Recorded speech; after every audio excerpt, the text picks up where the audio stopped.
अब हामीले चाहिँ कति बनाउँछौँ 2टा टोपो कमसेकम आधा केजी जति टोपो बनाउँछौँ हो त्यसलाई एब्जर्भ गर्ने चाहिँ चाहियो ल यति यति राख्नु अब यसमा के चाहियो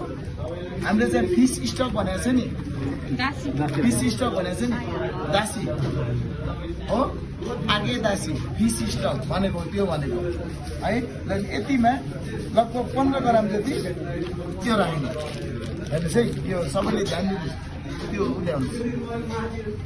फ्लेक्स फ्लेक्स भनेको छ चिल्ली फ्लेक्स यो हल्का पिरो है तर नट ह्युज धेरै चाहिएन रम पिरो भइदियोस्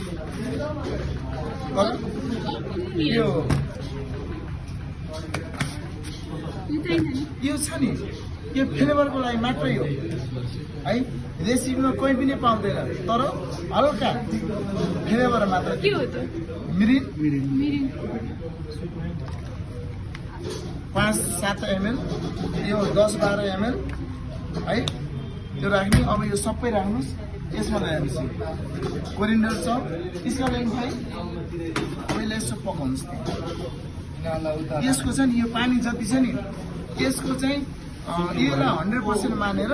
20% उडाइदिनुहोस् 80% पानी राख्नुहोस् यसमा है